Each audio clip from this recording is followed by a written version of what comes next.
I want to tell you about how he moved from this to this.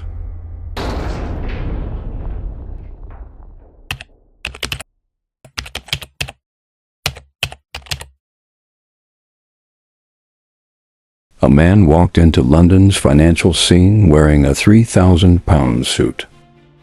A Rolex he didn't pay for, and a lie so seductive it would take 180 million pounds to expose it. His name was Daniel Mercer. Investors called him brilliant. Journalists called him a disruptor. But prosecutors would later call him something else entirely: the ghost merchant. Just a year before, Daniel was another invisible man in finance. He'd spent 6 years in the shadows of British Hedge Fund. Never promoted, never noticed, never trusted. He hated it. He once told a friend at a pub in Dublin, "People think finance is about numbers. It's not. It's about belief, and I know how to sell belief." In 2012, Daniel launched the Mirage Global Opportunities Fund, a name as ironic as it was prophetic. It promised market-proof returns, powered by predictive AI model, he claimed, was years ahead of Wall Street. No one saw the irony, they only saw the returns. 9% in the first quarter, 11.4% the next, 14% by Christmas. Investors poured in from across the UK, the Ireland, the Netherlands, even Canada. No questions, just wires. But here's the trick. Daniel never made a single investment. Every report, every chart, every glowing return, they were all forged using Excel and Photoshop. His AI platform was a stack of spreadsheets in a locked room, monitored by one loyal intern and a dog. The fund's first million paid off early investors. The second million funded Daniel's new flat in Zurich.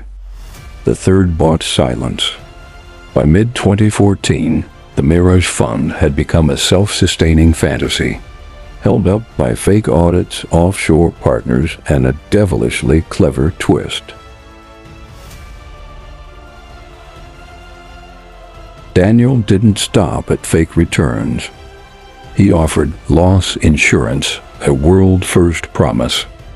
If your investment lost money, Legion Mutual would reimburse it. No questions asked. Legion Mutual, of course, was Daniel too. A shell company on paper, run by a ghost on an island in the Caribbean where the ink dried faster than the laws. That one move triggered a feeding frenzy. Because now people weren't just investing in a fund, they were investing in risk-free profit. A fantasy within a fantasy, a mirage inside a dream. In February 2016, a client in Glasgow tried to withdraw £2.8 million. Delays piled up. Emails went unanswered. The client portal crashed. A finance blogger in Canada posted an article titled, "The Mirage Fund is too good to be real." Daniel responded with a smile in a podcast interview from New York. "We're not too good to be real. We're just good because we're real." Behind the scenes, Daniel was panicking. He flew to Luxembourg, then to Lisbon, then disappeared. June 2016. A whistleblower from an IT firm in Dublin sends a one-line email to British regulators. There is no AI, just Excel and fear. The FCA and SEC launch a joint investigation. Interpol issues a red notice.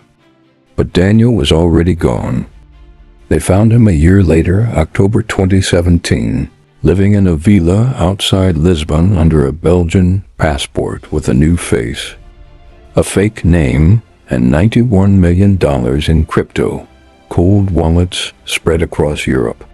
When they kicked in the door, he said one thing: "You took longer than I expected."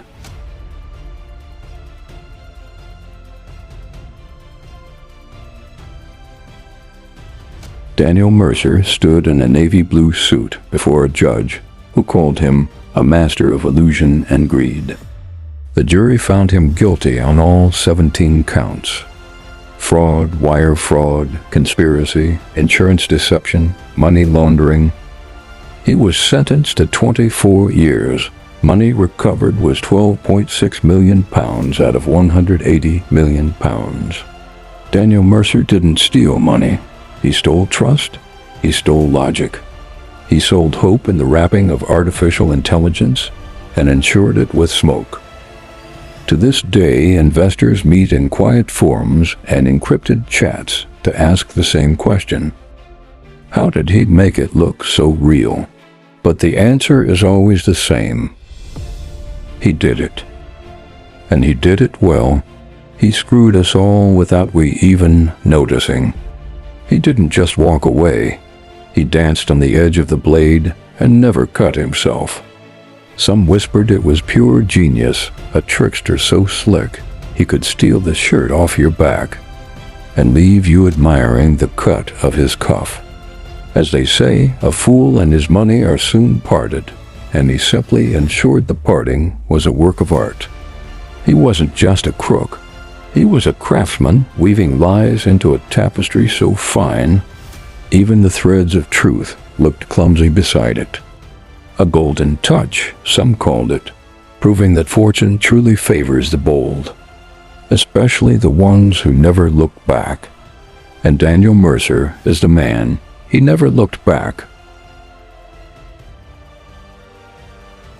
When the gavel dropped and the sentence echoed 24 years, Daniel Mercer didn't flinch.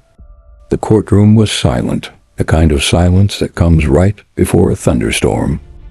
They thought they'd buried him alive in concrete and metal, but Mercer was already calculating how he'll blend, then rule in prison, and afterwards return to his own underworld. Prison was never about survival for Daniel. It was an opportunity, a new terrain with new rules, and he was a fast learner. Within the first month behind bars, Daniel had figured out the ecosystem. The guards were just as crooked as the inmates, and the real power wasn't in fists or knives, it was in books. Being smart is power. Word traveled that the new inmate used to manage hedge funds for the rich, the kind of rich that don't show up on Forbes, but bankroll those who do. It wasn't long before they came to him wanting to know what he's got in his head. The cartel didn't wear colors. They didn't need to. In prison, their reach was silent and suffocating. They ran contraband like a corporation, complete with logistics, storage, and distribution, but their books and accounts were a mess. Imagine a junkie running your records. Too many fingers, too many lies. And that's where Daniel came in. He was offered protection, better food, and freedom to move within certain zones. All he had to do was clean up their accounts and make the money traceable inside and outside. What they didn't know was that Mercer wasn't just cleaning their books. He was rewriting them. It's like a sin for Daniel to be honest. Even if he was dealing with the devil, he'll defraud the devil before he knows it. He just can't stay true no matter how hard he tries. How will you ever imagine to cut corners with the cartel funds and still be able to sleep at night? But Daniel did it in style. What a legend.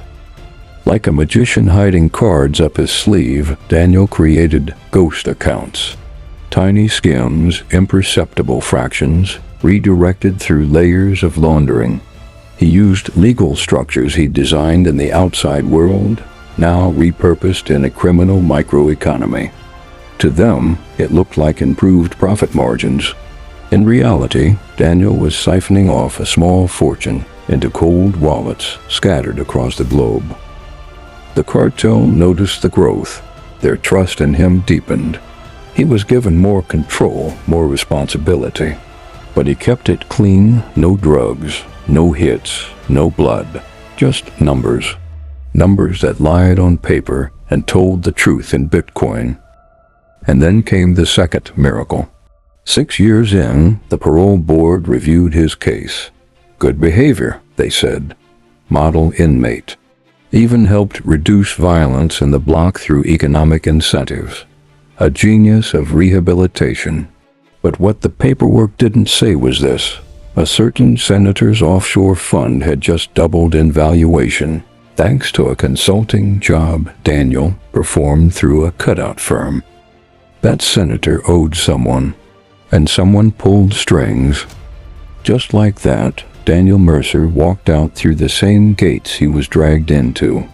Not with a limp or a grudge, but with leverage. He had not just survived prison, he had turned it into a profit center. And nobody knew he had robbed the cartel blind. Outside, the world hadn't changed much. The skyline was the same. The market's still the same wheel of illusions. But Daniel had changed. He had seen behind the curtain twice. And this time he was going to play the long game. They thought prison had broken him, but instead it built him. They sentenced him to 24 years. He served 6. Daniel Mercer didn't just survive prison. He ran it. He was the boss in his own way. Even when the gate were shut against him, his mind wasn't shut with it. He thought like a free man. To him, he was never locked up. He only took a break. Daniel isn't finished yet. This is just the beginning.